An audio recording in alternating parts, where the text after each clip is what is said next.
Yo, what's going on, guys? We're back for UFC post Weighin show, UFC Vegas 111. We got LFA taking place later in Brazil, so we're gonna be live for a little bit later. We're gonna be here probably all night long. I mean, I'm guessing we're gonna be here till 11 o'clock. I'm gonna say probably 11.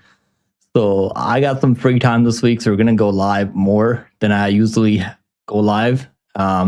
Usually I just go live for UFC and stuff, but we got LFA.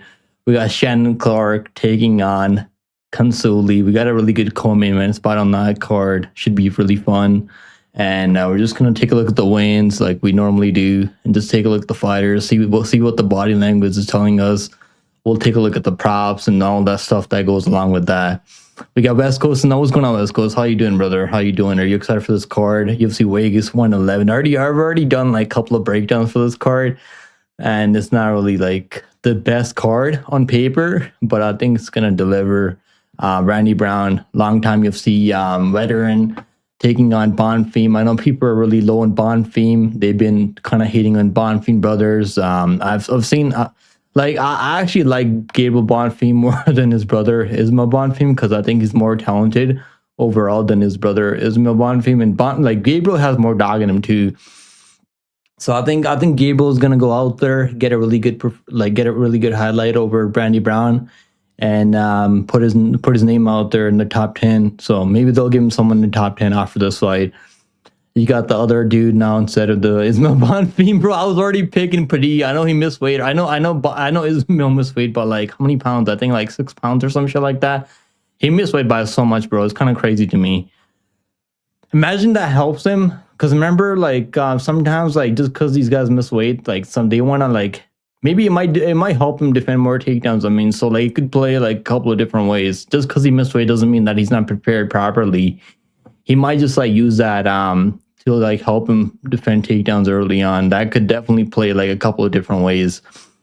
But yeah, let's take a look at the weigh-ins. We're gonna take a look at the body language. I got where's my body language expert fucking hat? I gotta give me one of those tinfoil hats on my head so I can wear when we're breaking down the body language for these fighters. But yo, are you guys watching LFA? We got LFA really. We got a really good LFA card too. Let me just take a look. Let's take a look at the LFA card that's taking place soon. We got LFA 221. We got the GOAT coming back. Shannon Clark taking on Beatrice Consoli. I mean, this is an absolute barn burner, an absolute banger. I cannot wait for this main event, bro. I cannot wait for this main event in LFA. Why couldn't they have could LFA not have found a better main event? Honestly, the fact they had out of all the fighters they have on their roster, out of all the champions, they're like, this is the one. They're like, this is the one. We gotta make this the main event. We gotta make this 5 rounds. But yeah, I think one of these girls might get an opportunity in Contender Series. We already seen Shannon Clark get a call up to the Contender Series. He got absolutely butchered. I mean, it was one of the nastiest knockout losses we ever seen in a WMMA fight. And but she's actually a decent fighter. I know people don't like her all that much. But yeah, I haven't done a lot of tape study for this fight, this card. I'll be honest with you guys, but I do like a couple of. I got a bet on this card. I got Richard Martin's under 1.5 rounds. I got that at minus 150. You know what the line is now? Minus 700. I was like, maybe I should throw that in a parlay earlier. Then I saw the line at minus 700. Overnight, that line absolutely ballooned up to the fucking sky. I mean, minus 700 is crazy for the under 1.5 rounds in this fight. I think at this point, I mean, I was thinking about maybe betting $35 on the over just to make sure that I profit at least $70 on that fight. But I don't know if I'm gonna do it. I think it normally go. I think it does go over under 1.5 rounds, but minus 700 is crazy. No one should be betting that shit at minus fucking 700 for the under 1.5 rounds. And I think Shannon Clark fight's gonna go the distance. I mean, they're both pretty tough. Consoli is kind of a decision machine, so I kind of see that one going.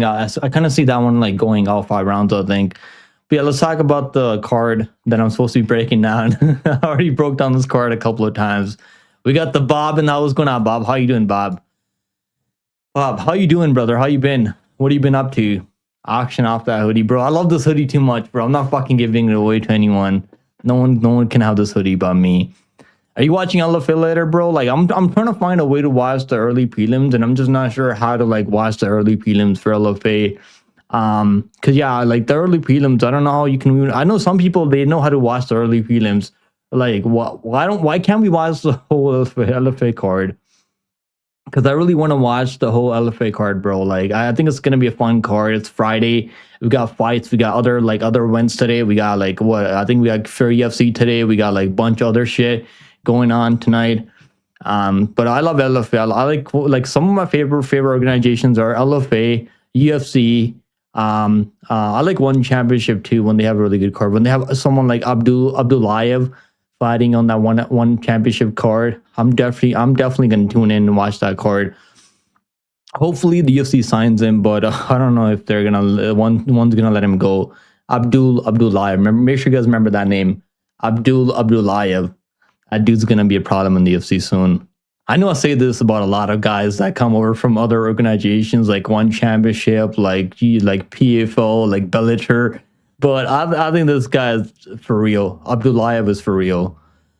Maybe, bro. I'll think about it. I mean, it's too warm, bro. Like, it's getting really cold outside now. Like, so this is my favorite hoodie, and I want to see if I can find more of these and just fucking change it, like, wear every single day. What's going on, yo, McMuffin? What's going on, brother? We're gonna get you on for one of these breakdowns. You want to hop in? I'll drop a link if you guys want to hop in the live stream and talk to me, like talk to the chat. I'll drop a link in the Discord right now. I don't know if you guys are in Discord, but I'll drop a link in Discord right now if you guys want to hop in, chit chat, talk about the MMA, talk about MMA this week, talk about the UFC 322 card next week. We got an absolute banger next week. JDM taking on Islam Makhachev. We got Jang Lee taking on Shevchenko. I can't wait for next week, man. This week is just kind of like, I mean, I'm not even shitting on this card, but like when you have a card like next week, this card doesn't even like, you're not really going to appreciate this card all that much. But I think this card is going to be fun tomorrow. Did you get, not yet, brother, not yet. They said, I put appeal in, they said it doesn't matter. They're not going to accept the appeal. They said I could take the trailer out if I want, but how the fuck am I going to take the trailer out? Because I don't have a pickup truck to take it out, and I can't hook it up to my car. So that's what they told me. Am I streaming? Yeah, I'm streaming for LFA, brother. I'm streaming for LFA, and I think like I know the early prelims stream starts for LFA, like fights starts at 5:30 p.m. But yeah, I don't know how you like. I wanted to go live for the entire LFA card, but I'm just not sure how we can watch the early prelims for LFA. They just don't tell you how you can watch those. Because I know there's going to be a couple of fights that I'm going to miss for LFA because I'm just not sure how you watch them. Haven't watched tape in months, have nothing to offer. Don't do Discord. Damn it, bro. You got to get in Discord. You got to get in my Discord, bro. It's a really chill Discord community we have. Hashtag repick'em stuff. Bro, they're not going to do anything. I called them today earlier. Like, I talked to this fucking chick and she's like, you can take the trailer if you want, but we can't get, it's a law. They can't fucking do anything about I can't get the truck on. It is what it is. LFA always cooks for Brazil. And by the way, bro, I'm gonna need to fucking borrow money from like my uncle because like that shit's gonna be like $3,500 by the time 45 days is over. And also they said they're gonna charge me like extra for the trailer because they have to like bring two like trucks. That's what they told me to like take the trailer and the truck. So they're gonna charge me like for that shit too. Everyone should, bro. I missed the line. I don't want to bet him a minus 126 now. He was like what plus 170 like before the weight miss. Now he's like what minus like plus 126, plus 120. Like he's probably gonna win, but bro, it's like crazy. Like I could have bet him at plus 170 like just like the night before, like last night. Now like I don't want to bet him at plus 120. I think it's like plus 120 now, right? What is he now? Let me see. He's like plus 170 now, I think, if I'm not mistaken. Because I was looking at it earlier when I seen him miss weight. I was like, let me go, like, maybe bet him. Then he's like, what? He's plus 120 now, yeah. He's plus 120 now, so... Like, he's probably going to win, right? But who knows, man? Maybe he's my Bonfim. Like, I don't think this guy takes his career serious. Anyways, I've said this before, even the weight miss. But yeah, still, like, plus 120, just not really that good. Plus 170, that was the time to bet him, I think, plus 170, but unless the fight's fixed, which it might be, which this fight might be fixed too. We need to get James Krause on the line, bro. We got to get fucking our boy James Krause on the line to tell us if this fight's fixed too. Fight Pass, yeah, and the early prelims are gonna be on not the early prelims. I mean the prelims are gonna be for LFA on YouTube channel, LFA Fighting, I think it's called, or LFA Fights on YouTube. But yeah, I don't know. They sometimes I just check the Brazilian LFA YouTube channel. They didn't stream the early prelims on there. But I'm not sure. Like, I'm not sure I can watch the early prelims for this Brazil UFC LFA 222 card, 221, I think it's called. It's gonna be a fun card. I mean, we got Shannon Clark on the and the main event. I mean, we got Richard Martins on the co-main. Those I'm actually kind of high on Richard Martins. I think it's gonna be we're gonna see him maybe contender series next year. But yeah, let's take a look at this card. I mean, let's take a look at this card again. We got Jackson McQuay taking on Jack Reese. And for some reason, I mean, no one wants to fight this guy, bro. No one wants to fight Jackson McQuay. This guy looks like Jesus, bro. If you guys seen this guy with his hair out and all that, like he looks like Jesus. And no one was trying to fight this guy, right? Because he's supposed to fight. I believe he's supposed to fight Dante Johnson before this matchup. And then he was like the fight before original matchup was supposed to be him versus Valentin, Ray Valentin. What was his last name? I can't remember the last name anymore. Valentin, not Valentin Mordovsky. What was his name? Valentin something, right? Valentin. Yeah, Robert Valentin. So this was supposed to be the original matchup. And I guess Valentin had a back injury or some shit. And then he's supposed to fight, yeah, I heard rumors. I mean, maybe that wasn't confirmed. His matchup with Dante Johnson, all right, who came off a submission win over Dimas. And yeah, he's supposed to take on Dante Johnson, but apparently Dante Johnson wasn't cleared. And these might be just rumors. I don't know for a fact that is true, but I heard that Dante Johnson had staph infection going into that Dimas fight, which is why, I mean, he wasn't even looking that good in that fight. I mean, to be fair, right? Dimas took him down in the first round, so like maybe there was something going on with Dante Johnson in that fight, and that's why the athletic commission didn't let him turn around that quickly to take on Jackson McQuay. Man, these guys, I'm so low on both of these guys. Like, I don't want anything to do with this fight. I don't even want to bet the under 1.5 rounds. I think it goes under 1.5 rounds, but like, do you guys really want to bet the under 1.5 rounds here? Like, I don't fucking know. It's minus 200. Like, it's just kind of crazy. Let's take a look at the weigh-ins. Here's Jesus. Man, I really want to pick Jackson McQuay. I think Jack Reese should win. Like, he's definitely the cleaner striker. He's got more UFC experience. We know this guy can go 3 rounds. He went 3 rounds with Dusko Todorovic, who's a pretty dangerous fighter. Like, I know he's like a kind of a 50-50 middle of the mill type of fighter, but like Todorovic is kind of like okay, kind of mid in the UFC, but he's been in the UFC for a minute. He actually went 3 rounds with RoboCop, I remember. So like, I'm probably gonna have to pick Jack Reese here. Like, he's taking this fight on short notice. You really want to bet him at minus 300 like on a guy taking this fight on short notice? He's supposed to. I mean, wasn't he? Yeah, he's supposed to. I thought they're gonna rebook him versus Dimas, right? And apparently Dimas is still on the UFC roster, and he came out and said the UFC's only paying him like $5K to win, $5K to show now, or some shit like that. I don't know who said that, but someone mentioned that about Cedricus Dimas. I think it might be on his Instagram or something. Let me see if I can pull up his Instagram. Yo, what's going on, Angela? Let's go. We got Angela. Yo, shout out to Angela for being a member for 20 months on the channel. Appreciate that support, Angela. How you doing? We got KG in the house. What's going on, KG? KG, can we get you on, brother? You should hop in and chat, talk about the fights on this card, bro. You're from Brazil. This is gonna be it's gonna be headlined by a Brazilian, Bonfim. Give us your opinions, bro. If you can hop in and if you're in Discord, you can probably just click the link if you got some time right now. And we can talk about these fights. We gotta do a collab, bro. I mean, I know you and AJ do a collab all the time, but I need a collab from you, brother. We got Tyler, and let's go, Tyler. What's up, bro? Some good boxing tonight. Got some good bets. Yo, guys, go check out Tyler Bets on YouTube channel. He actually knows what he's talking about when it comes to boxing. I don't know shit about boxing. The only boxing that I'm like the biggest casual when it comes to boxing cards. And like, I just hate betting on boxing. I just can't stand it. Even when you bet a big underdog and they win, it's like a draw every single fucking time. I mean, you can't make this shit up in boxing. It's like, it really makes me mad. I know MMA is the rigged or whatever, like, but boxing's like way worse. what do you think about this one, Tyler? Who are you picking here, brother? I mean, my heart, like my brain tells me that Jack Reese should win this fight.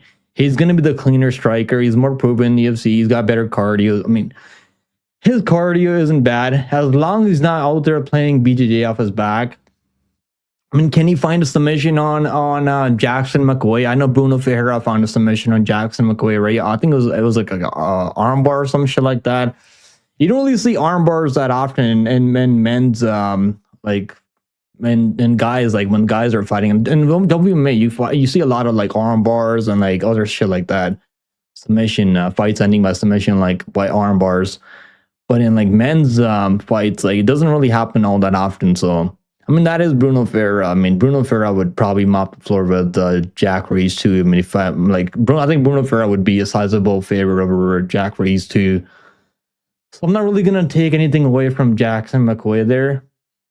I do think Bruno Ferreira took the fight on short. I think Jackson McQuay was the one that took the fight on short notice against Bruno Ferreira. So it's one thing losing to Ferreira, and now he's got a fight that he can maybe win, and he's a pretty big underdog here. Let's see what the line is. I think it's like he's minus 310. I said this last week that when I found out about this matchup that Jack Reese is probably going to settle in around like minus 300, minus 310, maybe like minus 250.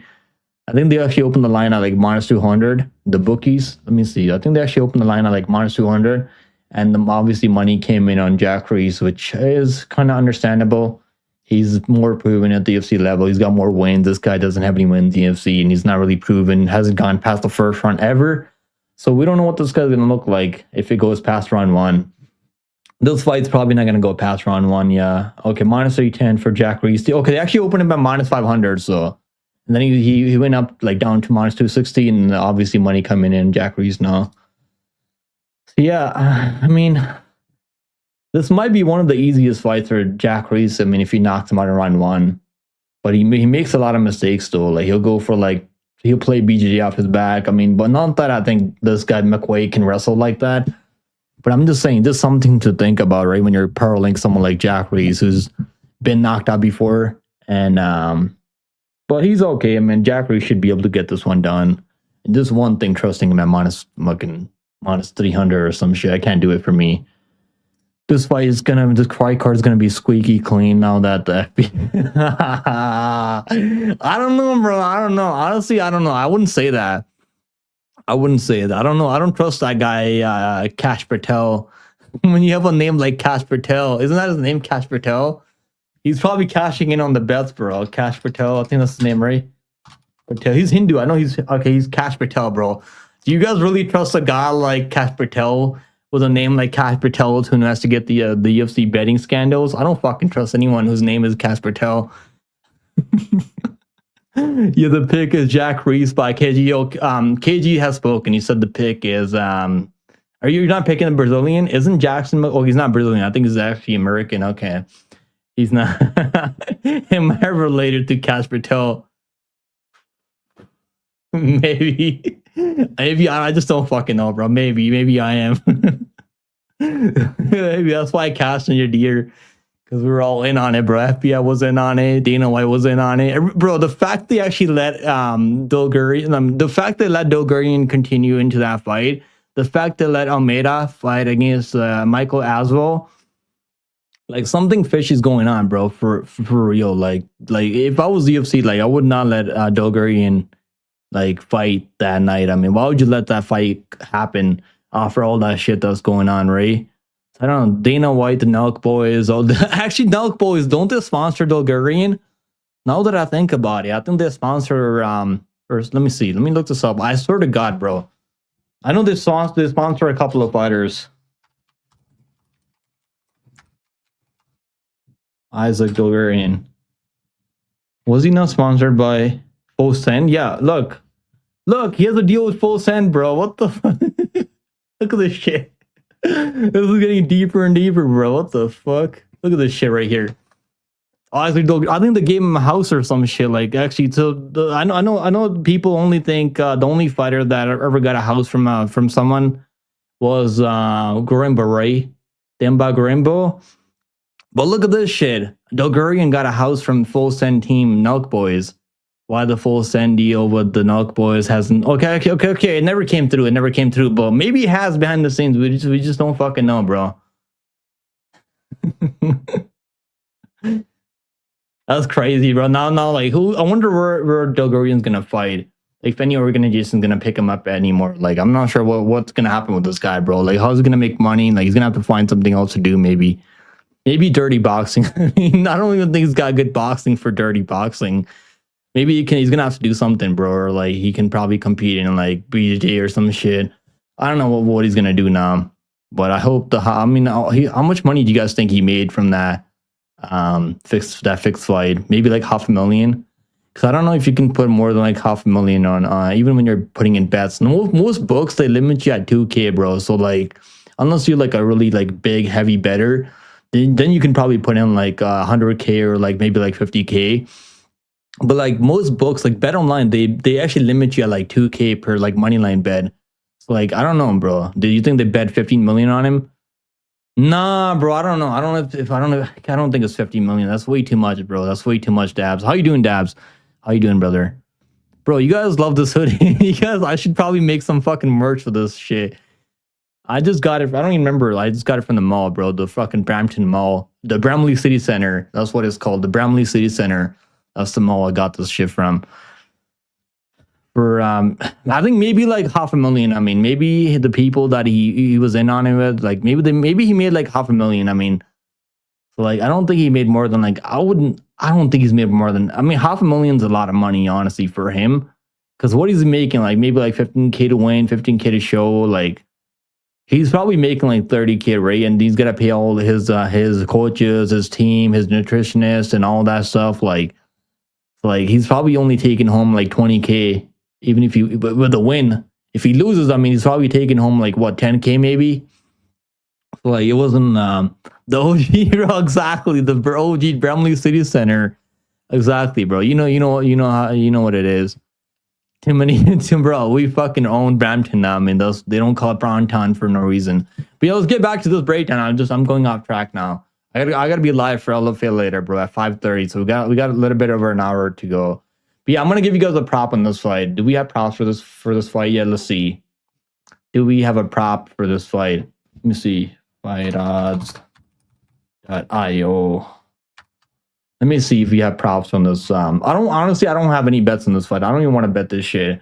Maybe we'll bet something on the live stream because like I just don't want to. I don't know what to bet on this fight. I'm thinking about maybe if a fight ends by submission plus 120. I mean, it's only plus 120, bro. What the fuck is going on with these props? The books are like getting way too sharp now. A fight ends by submission because I think both guys can maybe find a submission here, but like this fight should have been the fight should have been stopped in round 1, round 2. You're picking Barcelos, bro. Let's fucking go. Barcelos for the win. Honestly, he might get knocked out in the first round. That's definitely a possibility. Like the first round's gonna be extremely sweaty, I think, if you're in the Barcelos side like I am. Because I've seen Barcelos get rocked so many times recently. And I think Ricky has the power to put him out cold early on. But yeah, infected. I was going to infected. Pick him. Can't just see. Sometimes you're way. Okay. You gotta fucking chill, bro. You gotta chill. I'm not even trying to be Sigma right now. You gotta chill. You got Bonfim brothers and parlay. You're an absolute savage. You're an absolute savage. I hope you put that parlay in now. If you bet Isma Bonfim minus 200, I kind of feel bad for you, brother. You could have got a much better line if you waited a bit.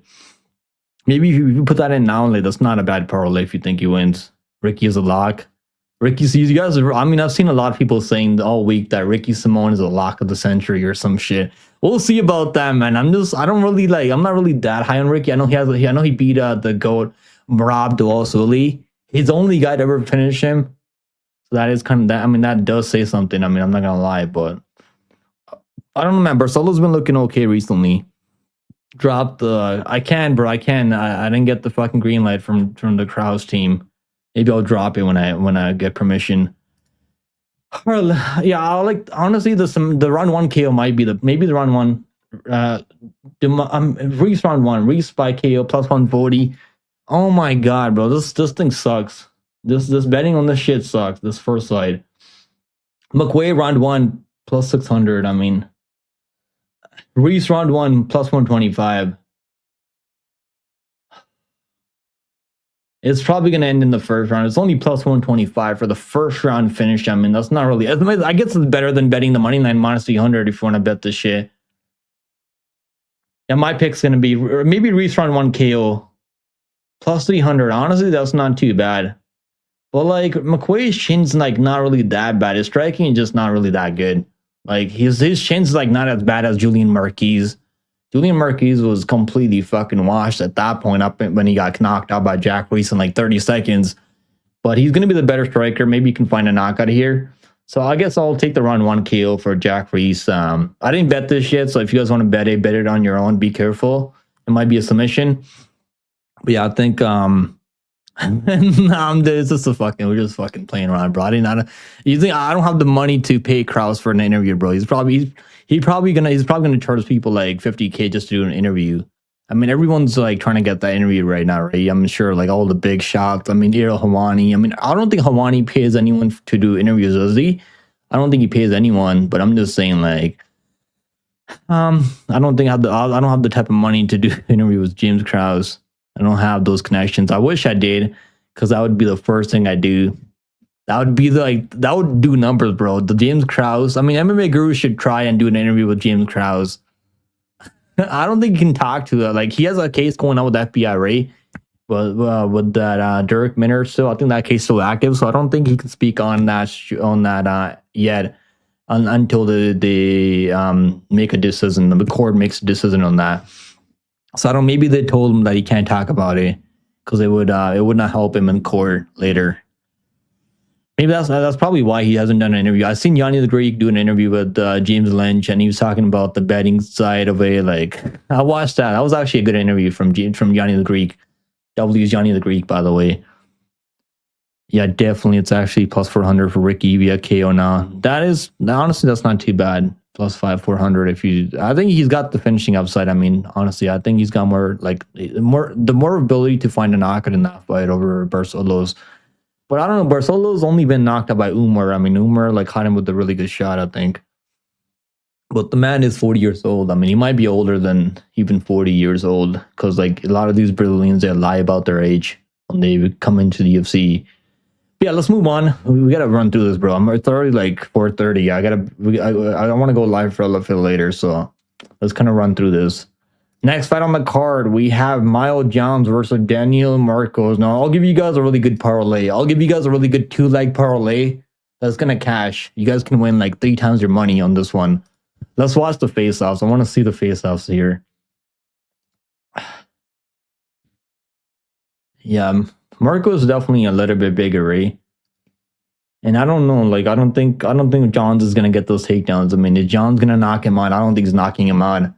So this one's probably gonna be a close fight. I think Marcos he's just gonna land more volume. Like John doesn't throw enough volume, and I know he threw volume in that Matsumoto fight, so he has been improving a little bit. But I honestly think drop that Discord link, bro. I'll drop it. It should be in the description. Check description right now. Yeah, there's a Discord link in the description. If you check right now, down below, it should be in the description. Click the link, and then you'll find a link to the StreamYards, and you can hop in and talk about the fights with me. All right, I like Marcos by decision, so I actually put him in the parlay. I don't want to bet the money line because I think it's gonna go the distance. Either you want to parlay the over 2.5 rounds here, because I don't see any of these guys finishing each other. I think Marcos is extremely durable. So is Miles Jones. I don't see either guy getting a submission here. So it's probably going to be Marcos. I mean, I think that's why most people are picking Marcos by decision on the scorecards. I mean, 83% people picking him by, 94% people picking him by decision. So it would be pretty crazy if you found a KO over Miles Jones. I mean, Jones is pretty durable. He hasn't been finished by guys who have really good jiu-jitsu like Felipe Lima. Hasn't been finished by Matsumoto, who, to be fair, doesn't have a lot of power, but is definitely a good striker, a good Muay Thai striker.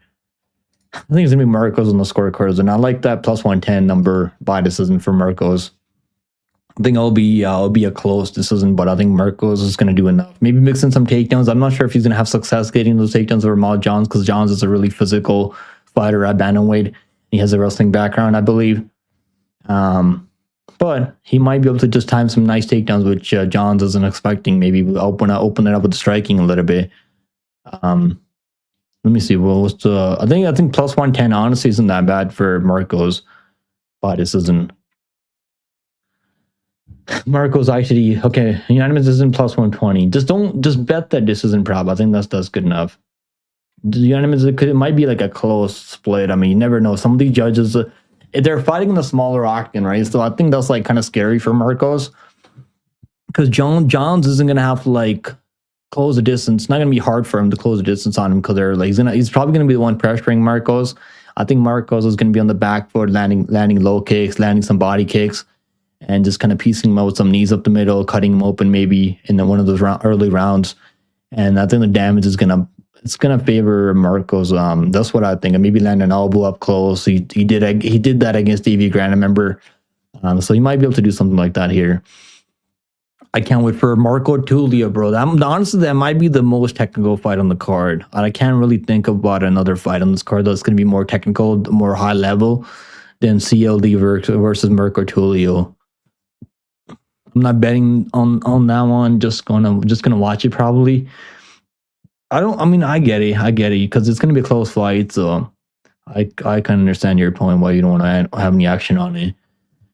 Very sure said, I don't know if I'm missing something, but I think Bulgarian is innocent. If he was paid off to lose in round 1, he would have tapped immediately. Bro, you can't just like okay, I kind of understand your point there, but like if you're trying to like if you're like involved in something like that, right? Wouldn't you want to play it off a little bit, like not give up the submission right away in the first like guillotine or some shit? Like what would you want to do? Oh, we got McMuffin in the house. Go, McMuffin. Let's go, brother. So, how you doing, brother? How you doing? Let's get you on here. Let's get you on. Can you hear me good? I think you gotta turn your audio off in the back. Okay, never mind. It's my stream. I had the stream open on the side, so I could hear myself. How you doing, brother? How's it going? Good, man. Just got off work, ready to. Let's go. Let's go. What do you think about this card? Who you got winning in this one matchup here? Which one are we on? We got run Marcos and Johns. Like I said, I haven't really watched tape in a while, but I've used to. I don't know. Probably just a decision or something. So it's a tough call. Yeah, I mean, I think Marcos on the scorecards makes a lot of sense to me. That's what I think, bro. I mean, it might play out really close. It might be like a split decision. I mean, unless this fight's fixed. Do you think this fight's gonna be fixed too? Oh man, don't even get me started on all that. I might get you. Okay, say if this fight was fixed, who would be the one taking a dive here? What do you think? Oh man, who the heck knows, dude? I don't know. Where is Miles Johns trains out of? Where does he train out of? I couldn't even tell you. He trains out of Fortis MMA, I think, or I think he changed teams now. Doesn't he? I thought he trains with the head coach, safe side. Okay, he trains with those guys. Bring up the odds right now. I didn't even do any like record. I used to go like deep into the records and everything, but I've been Tapology. You mean Tapology breakdown, right? Tapology research. You gotta Tapology research it up. You got an NFL section in your Discord, bro? I think we do. I've never bet on NFL. I don't even watch. I don't know anything about NFL, bro. We have football in Discord. Well, like, we have people like betting so everything. Yeah, I don't know anything about NFL, bro. I tried betting on NBA and I lose every single time. Like I'll try to actually like do research and like make money on NBA. It doesn't work out for me. I just try to stay away now from that. I just bought League Pass. I haven't watched the NBA in like 2 or 3 years. I just bought League Pass, and that's a funny comment. What do you have to say to that, bro? I haven't. You gotta give me a reply. NBA bet so far, and like I just want to get the data. But yeah, it's hard to bet that shit. I don't know, man. Some people do really well NBA. Like I just feel like it's too many variables. Like I like betting on MMA because like it's only 2 fighters, right? You can like do a lot of research and like you know what's gonna happen. Are you making coffee right now, bro? Yeah, Dunkin'. I just made this. But you're making Dunkin' Donuts coffee. Man, that's fucking good for you. Let's go say NFL is like 2-hand touch and is woke as hell. What was the scandal? I seen a scandal, right? Was it NBA? I think it was NBA, right? It wasn't NFL. I know the NFL is definitely rigged. Probably. The NBA, I feel like everything's right, bro. The mafia's involved in everything. The NBA is so unpredictable. There's 82 games in a season. You can't really pick like it's pretty much the way I bet NFL is I just bet the live spreads on the plus, so like plus 7.5, plus 10.5, plus 3.5. I just wait to bet it live and hope they come back. Pretty much. You can you can actually like live bet some of these teams and like because the odds get really wide, right? One team's up by like 10 points and they end up losing somehow at the very end. This doesn't make sense. Like that's what I've tried doing, but it doesn't work out all the time. Like sometimes I'll just take like if a team's like plus 1,000 underdog and there's still like maybe like 20 minutes to go, like maybe like a quarter to go, I'll just bet the underdog like $20 on the underdog and like if I only need one of the teams to win, right, to be profitable in the night. But it doesn't work out every time. I've tried that strategy before. Yeah, it's tough. Yeah, Johns gets tilted if he can. I mean, his striking has actually gotten a lot better than he used to be because he only used to spam the overhand right every single time, every single striking exchange. But now he's actually like pumping the jab out there a little bit more and like forward pressure, like throwing more volume than he normally does in the past. So like I think Marcos, it's gonna be a close fight. And Marcos might just be able to do enough of the low kicks, just being the better kickboxer. So that's why I kind of like him. I put him on 2-leg parlay. What do you think about this 2-leg parlay, McMuffin? Plus 110 for Marcos and Joseph Morales to win in round 1, round 2 plus 110. So parlay those two together. What do you think about that? Morales, he should win the fight, right? But are you giving Chanel a chance to win that fight, or do you think he's going to survive? Or he's pretty tough though. I mean, I hate betting guys that had one UFC stint, got cut, and then now they're coming back. It's like they only had one fight. Oh, actually they haven't had. This is what his new debut now, right? Yeah, but I think he's been beating guys that are like gonna be in the UFC soon. Like he already beat the guy who just got signed up Contender Series this year, Emmanuel Rodriguez. Did you watch Contender Series this year? Here and there. I usually go to sleep early. I gotta wake up at like 5 a.m. for work. Oh shit, 5 in the morning, bro. That's I don't remember the last time I woke up at 5. I'm so conservative too, so like it's tough for me to be like, oh, I have this bet, I have that bet, because I don't make many bets. I look to live bet mostly, but I try to parlay favorites. Like for the last how many years, 5 years or whatever, since it became legal here in Pennsylvania, I'll try to parlay like a minus 300 with a minus 250. And get it to near, good odds, minus even money. Yeah, you gotta find the favorite that you're really confident in. I mean, like because it only takes one favorite to like mess up your parlay. This has been a historic year. Like this year is like historic, I guess. Like all the underdogs have went into like 40% or something, 40-something%. Maybe it's because the fights are rigged. Maybe that's why. Yeah, exactly. I've been saying it's rigged. People call maybe that's why. Dude. I'm like, I know what I'm watching. The judges are certainly rigged. So I'm like, if this fight's going to decision, I don't want nothing to do with it. So I try to just bet people that are going to get finishes. So like Morales probably would be the best money line, one of the better money lines. Honestly, like I like his finish props still. Like even I think it's good enough to like minus 200. Like his finish prop should be like minus. It should be like shouldn't be as much as his money line. But honestly, like his boxing is like so pretty good, and he's got the wrestling upside, and he's gonna be able to get his back out thing. And Chanel like makes a lot of mistakes in the wrestling exchanges. I feel like honestly that might be the best bet of the night. Morales, maybe the under 2.5 rounds might not be bad either because I think it's like minus 165. But I mean that covers Chanel maybe getting a submission of his own. But I think mostly like the most of finishing upside is going to be on Morales' side. That's why that money line's like minus 500 now. It's kind of crazy now. Yeah, by finish is minus 130. Yeah, it's not that bad, man. For Chanel, like Chanel when he loses, he's getting finished in all the losses. He's never. He's actually winning decisions. I think it's like 2-0 decisions. I don't like people who say, "Oh, I'm gonna retire," and then they come back. He's retired like 5 times already, bro. This guy's retires every other fight. It's like I don't. Sometimes, like most of the time with these fighters, it's like Anthony Smith. Right? Anthony Smith used to say he's gonna retire after this fight, retire after that fight. Then he finally retired. Like a lot of these guys, they don't retire. Because like, I mean, imagine you're making like 150K, right? I think Smith was making like over 150K to just to show up. Probably more than that. I mean, he's been in the UFC forever, like before he retired. So I'm guessing he was probably making like 200K or around there, right? Around. I mean, Mackenzie Jordan, you know how much money he makes before he became a champion? So he was making like 300K, bro. Mackenzie Jordan was making 300K even before championship fight. She's got assets though. Yeah, yeah, that's probably. I mean, that probably has something to do with that. I mean, the wins, especially, they put a lot of numbers. They do a lot of good numbers. I didn't watch the what was Morales the season of the Ultimate Fighter or something. Yeah, I watched those fights, and he's beat two guys that are really solid already. Like Emmanuel Rodriguez got signed to the UFC Contender Series after first round KO this season, and then he beat the other guy, the LFA champion, I think flyweight champion, and he beat him by submission in the first round. So that was very impressive, man. That guy, like DC's pretty high on that kid too from Brazil, and I think those guys are like the other guys didn't get a contract, but he beat Antoine Ho in the second contender series fight. But let's talk about this fight, bro. You want to spend any time on this fight? Tisha Pennington versus DC Gomes. Who the hell? Who you got in this one? I feel like Denise Gomes is like she's still young, and I'm a fan of the Tiny Tornado. I've been a fan of her for a while, so probably going decision. So it's gonna have to be dog or pass in the money line from my perspective. But honestly, like, did you take Tisha too? I didn't bet her. I'm just. Yeah. But the props are like, you can just look at the props. You can tell like one of these fighters has a chance to get a finish. The other one has zero chance to get a finish. So like Denise Gomes probably has more power to get a finish.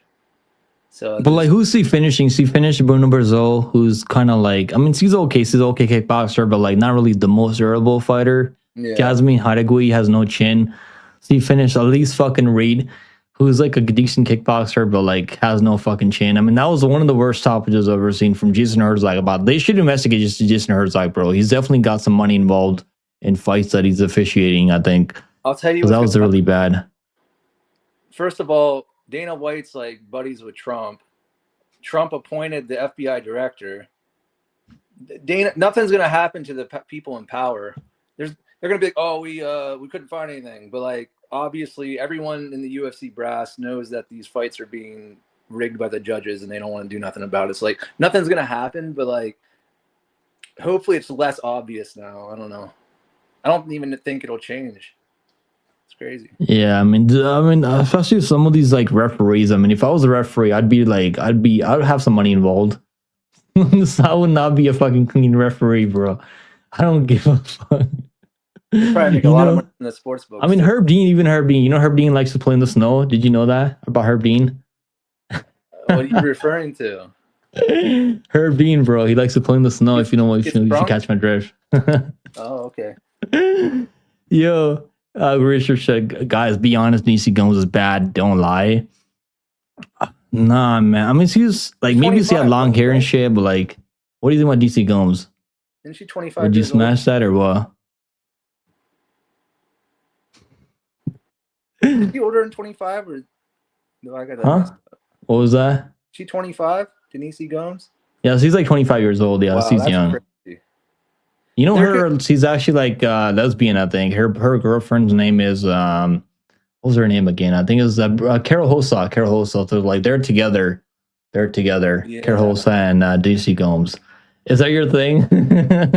That's not my category that I search. No.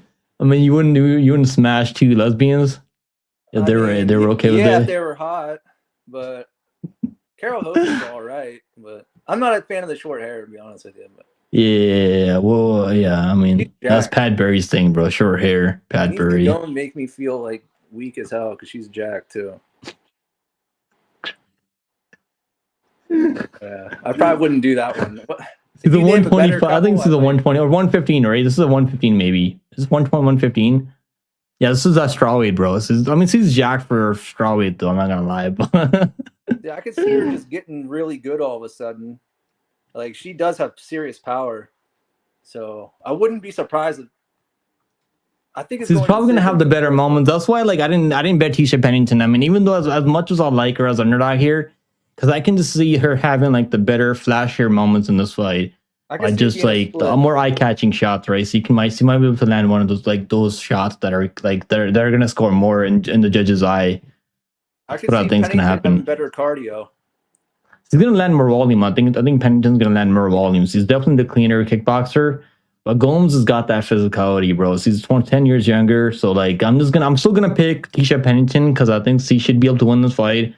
He should I think he should be on like a 6-5 win streak right now because he beat in my opinion he beat Tapta Ricci, and I think he also beat the other girl Mackenzie Dern. But but that was like a bad scorecard there. I mean, it was a close fight to be fair, but it was should have gone to T-Shirt Pennington. But none of these like close fights ever go towards T-Shirt Pennington. I mean, judges they don't seem to like her all that much. Gomes take you mean TDD? What does that mean? Takedown defense or what? Or you think he's gonna spam takedowns here? Split? Yeah, I think it's probably gonna be like a split for maybe like. I hope that's why I'm picking T-Shirt Pennington because I think it's a good underdog pick. Yeah, for the But value. it would not shock me. Yeah, it would not shock me if Gomes pulled it off by like just a close, maybe getting some takedowns here and there. But the judges they haven't really been favoring like control. Recently, like even that Dumont fight. Did you bet that Dumont fight? Oh heck no. I bet that shit, bro. I had the over 2.5 rounds with the Cole parlay, and I had Dumont money line. I did not think C won. Like, I mean, it was a close fight. Obviously, C was able to land more volume than Vieira, but I honestly thought Vieira was going to get that on the scorecards. Yeah, I thought she should have won.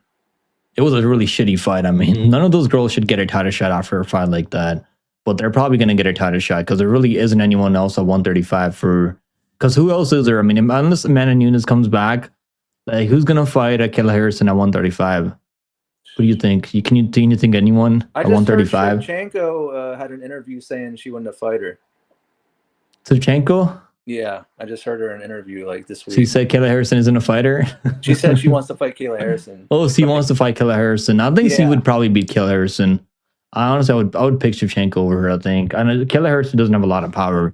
She was Like- referring to like the White House card or whatever. Like she's trying to angle toward fighting Kayla Harrison on that card. I Maybe think. is that even going to happen, bro? The White House card? I haven't heard any confirmation about that.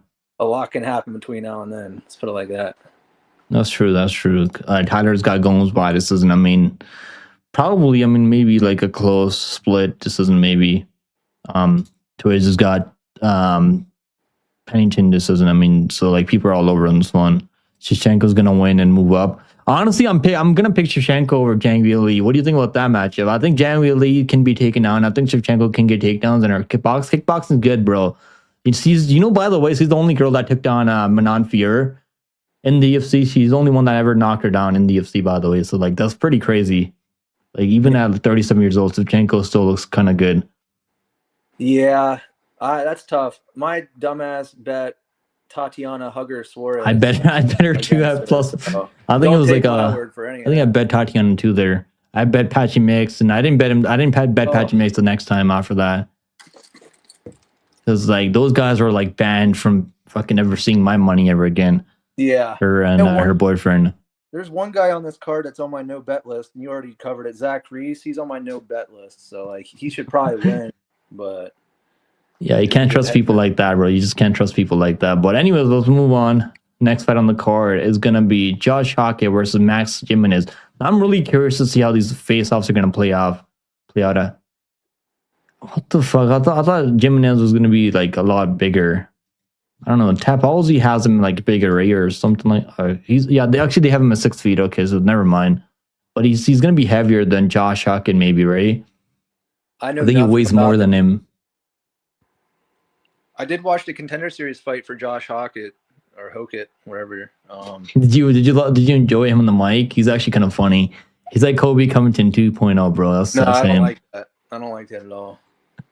Yeah, He said some he's got a lot of shit to say, bro. I like him. I mean, he's not boring, So I fuck with Josh Hockett. He seems to have he has good cardio and he can take people down at will. Yeah, he does. He seems like I've seen him go to the third round before in Bellator like a long time ago. Like, actually, not even a long time ago because he's been super active. Right? He fights every like couple months. In LFA, I think he fought like 5 times or like 4 times in LFA like within like a year. Or like maybe less than a year, so he's fighting like every couple months, and he's been super active. Or even now, like I think he got signed on Contender Series this year, right? I think it was this year, and he's already this is already going to be his second fight. Yeah, he got signed. He got signed like 2 months ago, and now he's already making his UFC debut. So I like seeing that, right? He triggered me because he said something like, "Yeah, I'm too good for these NFL guys." Blah blah blah. It's like, dude, you couldn't even like make the practice squad or whatever, dude. Like, chill. It doesn't take much to be UFC heavyweight, bro. It doesn't take much. As long as you can wrestle a little bit, like you got some wrestling and you got some ground and pound, you can finish some people. You're like kind of good on the mic. You're probably getting a UFC contract. And Dana was actually pretty happy with him. I think, but I don't think striking is like all that good. His striking is not that good though. No. Twiz said I got the dog in this one. Not impressed with Hackett at all. He can wrestle and he's got good cardio. Like that's what I'll give him. And he also trains at Jackson Inc. MMA. So I like seeing that. Right? I like seeing you train at a better team and having good training partners over there. Like he's okay, man. I don't know. We're gonna see how good he really is when he fights someone like who can defend takedowns, and we'll see if he can hang on the feet against good strikers. But this one, I'm just not. I don't think Jimenez is a good striker. He's not a good striker, bro. So I'm gonna pick Hackett. I didn't throw him in a parlay minus 400. Like I don't know. Just I wanted to, but like at the same time, I just like thought about it a little bit more. Because Jimenez has like good BJJ and he might be able to like go for some shit off his back or like something crazy. But I just can't pick these BJJ guys anymore. Like we've seen so many of these BJJ guys come into the UFC and then look absolutely like shit. So I just can't do it anymore with these BJJ guys. But he's a pretty big underdog. Plus 300 is kind of crazy. But I think Hackett might be the better striker, which is kind of saying something. Yeah, I did think about parlaying him blindly with like I was gonna take the Broncos like plus 3.5 live last night, but I was like, oh, I don't know anything about the other guy, so I couldn't let myself do that. Morales, I thought about doing the Morales too, but I'm like, what do you think about Morales? Michael Morales next week? Like, I want to bet him as an underdog, but like, I mean, Sean Brady is a beast when it comes to wrestling, though. So it's like it's kind of tricky. I'm still thinking about it. That's an easy fight to like break down. It's like if Sean Brady gets the takedowns, he's gonna win the fight. But if he can't get the takedowns, he's gonna definitely lose the fight. I think he'll get some takedowns. I think he's gonna get at least a couple of takedowns. The question is, can he control Morales on the ground and hold him down and like body him on the ground? Yeah, that's the question. Because if they're standing, I think Morales has more power, and he's also got the ability to like find the kill shot. Like I just can't pick a guy who gets KO'd by Bilal Muhammad. I just can't fucking do it, bro. It's like it's in the back of my mind. As much as I want to forget about that because it was years ago, and he was just kind of got drowned in the pace from Bilal Muhammad. I don't know. I just can't do it, bro. I mean, I just don't like. I mean, I respect Bilal Muhammad because that last fight was entertaining. It wasn't boring like most of his other fights. But you know, like it's just not a good look, bro. Yeah. His striking has gotten better though. Bilal's striking has gotten better, to be fair.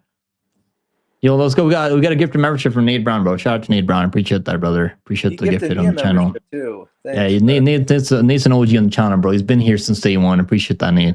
I might just re-up on my own after mine expires. Let's go, bro. W's. Pac said Max Jimenez by submission.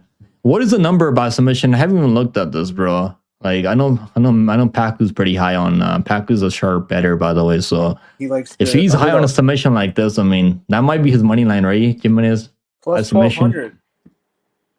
Plus 1,200 for submission. What about fight ends by submission? What is that in FanDuel? That's something I might look at instead. Because I think, like, I mean, not that Hawk is gonna find a submission on him, but this guy might get really tired, and Hawk might be able to just wrap something up later. I'm like, if the submission's like that much, the ends by submission might be like at least plus 400, right? Or let me see, it's only gonna be in FanDuel. I think a lot of other books, they don't carry that prop. I see DK has plus 300. Ends by submission? Yeah. Okay, hold up. It should be better on here. Okay, plus 320. Okay, that's not really that good. Like, yeah, I think Jimenez has the more like ability to find a submission in this fight. So the plus 400, like, honestly, might be something to look at. Yeah, plus 1,000 on FanDuel. Jimenez by submission. Where's plus 1,300? You said plus 1,200. Where is that? DK. DraftKings for Jimenez by submission. Yeah. Because I don't really see him like winning a decision here. I think he's gonna get a wrestle. He's gonna have to like get a submission or get a sweep on him, and then because I don't know, I don't see him controlling Josh Hackett for like 15 minutes. I think if he's gonna like win this fight, it's probably gonna be like a quick submission, like an armbar or a Kimura, like any of those power submissions, you know, maybe like arm triangle or something. Yeah, I haven't watched a single fight of his, so I have no clue. I only watched like a few of his regional fights, and it just didn't take me much. I was like, I'm gonna pick Hackett, but like something seems off about this one for me. Where'd that guy even come from? He came out of nowhere. Did he fight? I think he was competing in like a lot of BJJ tournaments. Well, what about this next fight, bro? Mayra Bueno Silva. Is this going to be the last time we see Mayra Bueno Silva in the UFC? I'm not high on her anymore. I used to be. But not anymore. You know the crazy thing is, I actually bet her over Pennington in that fight in I her think title I did shot. too. I bet her there because I was like, she's probably gonna get some takedowns, but like I should have known Pennington has good boxing and good takedown defense. Like, he's gotten better than before. And then for her next fight, I finally did her tape study, and I was like, why the heck did I bet this chick against Pennington? I was like, what the heck? So like, yeah, she's not as good as I thought she was for sure. But I think this line is kind of off though. The reason I say that is because Mayra Bueno Silva, when she's fresh, I mean, she's a dangerous striker. I know she doesn't have a lot of KOs or whatnot, but like she throws a lot of fucking heavy shots, bro. She goes for early when she's got that cardio behind her. But it's like, I feel like this is going to be a close fight. The reason I say that is we still don't know what kind of takedown defense Cavalcante has. Like, I'm picking her to win this fight because I think she's going to land more volume overall, and she's going to be the better fighter after like a round. Probably going to pick up the pace a little bit, pressure her, pump the jab out there, land a lot of body kicks, low kicks, and she's going to be the much cleaner kickboxer. The question is, like, the one thing that scares me from Perlinger here is this thing right here, right? Even when she's like winning fights clearly, these judges, I mean, they don't know what the fuck they're watching. Like this one split, this shouldn't have been a split. I don't fucking know. To this day, bro, this shit's rigged for sure. Like the fact that was a split, I cannot believe to this day that was a split. I watched the fight back. I couldn't tell you why that was a split. This isn't. He should have won that fight 30-27, clear say, but it was a split. And then this one, I know Josh Nunez was out there pressuring her and all that, but like he was getting pieced up on the way in. Like, but this is what scares me, bro. When you're paroling someone at minus 300 almost, and they're two of their wins are by split decisions. That's kind of scary. And this one was really close fight. I remember too. Jarrah Fern versus Cavalcante. Jarrah Fern's like fucking 80 years old, I think. So I'm still gonna pick her, right? And she got taken on by Julia Avila, I think, and one of those rounds. Like, I'm still gonna pick her. I think she should win the fight. But it's just like, I don't know, man. The over 2-0 for like, I was looking at the over, but like it scares me because Mayra Bueno Silva has BJJ, and she'll still go for like arm bars and like ninja chokes. Like we've seen her go out there, get a ninja choke on Holly Holm. I actually picked her by submission second on there, so that was a good call.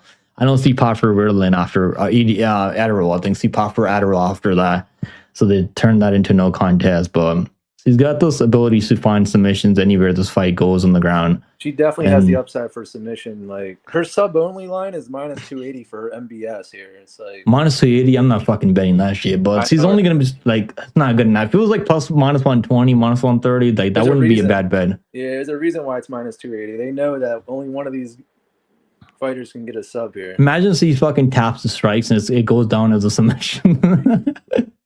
Imagine. I think that fight happened before, right? Which fight was that? Or was that the Davison Figueiredo versus the Corey Sandhagen fight? Or which one was that when he tapped 2 like strikes and did it go down to the submission or was that like a KO? I think that was maybe a KO.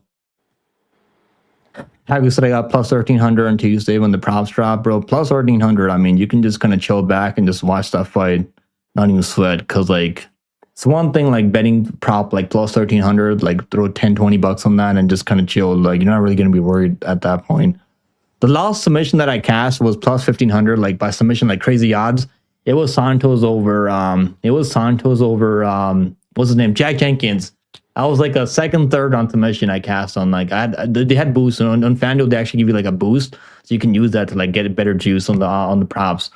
That's the last submission, crazy odds I cast on Santos. Hopefully the Santos gets another fight because I want to see him back in the UFC soon. But yeah, this fight, let's not spend too much time. Yeah. I think Cavalcante is probably going to win. Maybe you can get a better line after round 1 because I think Mayra Bueno Silva can win the first round, maybe get a takedown or 2, and she's going to go for a submission. There's going to be some scary moments in this fight. So I was honestly going to parlay her with Joseph Morales because I was like minus 110, I think a minus 109 parlay, 2-leg parlay that I was pretty confident in early in the week. Then instead of that, I just took the money line for Morales. I was like, I'm just gonna bet the money line because like this fight might be a little bit tricky because they're fighting in the small apex, And Marbonosova, like Cavalcanti ain't gonna have all that room to move around and use it for work. Like it's not gonna be hard to find, I think, early on too for Marbonosova. Like, so everyone's kind of low in Marbonosova. So am I, because he's never really outstruck her opponents by a large margin. So I think the volume upside's on Cavalcanti, the cardio's on Cavalcanti side. Everything's got a lot of going for her in this matchup. She's gonna be a lot younger. I think she's younger, right? Or how old is he? She has to be. I think she's like 20 years old. I mean, she's in her prime right. And Marbonosova is what, 34. So yeah, everything's pointing towards Cavalcanti on this one. So I think Cavalcanti by a split. Like they never mention her in the Fighting Nerds. Marbonosova, yeah. No one. If they were winning, it's probably because they're losing now, right? They're probably because they're losing now. But if they weren't losing, I think more people would point out that she's been training at the Fighting Nerds. I don't know. Does he still train out of there? Like I know Bruno Brazil trains out of Fighting Nerds. Like there's a couple of people that train out of that gym now, but everyone's like so low on the Fighting Nerds. Yeah, I've seen people call them fighting turds.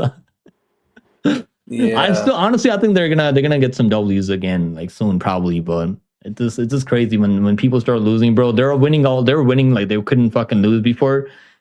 But I'll say one thing about the Fighting Nerds, right? Because they had a couple of guys that were losing, and they would just forget about them, like they would just pretend like they don't train with them. Yeah, they used to do that a lot. Pagus said, give me Silva's money line. Clearly the better wrestler, submission grappler, super aggressive. I think she's going to win the first round, but I think it's going to be close. And I think Cavalcanti's going to land a lot of damage on Marbonosova. And also the cardio just doesn't really, like, I don't like the cardio for Marbonosova. She had better cardio. I don't think I've ever seen her win the third round any of her fights. Like, that's one thing I don't like. In a close fight, if this is going to be close, and the Cavalcanti is probably going to win the third round. That's normally what the judges remember, who wins the last round. But yeah, the plus 170, like I think, what is it, plus 200 now? I'm not going to bet her because I don't trust her even plus 200. But like, yeah, that money line, I mean, how wrong can you be, right? And they have her to win one round. I think the bookies even, like her to win one round on the scorecards is minus 175, the plus 2.5 spread. So their thing is going to be a close fight.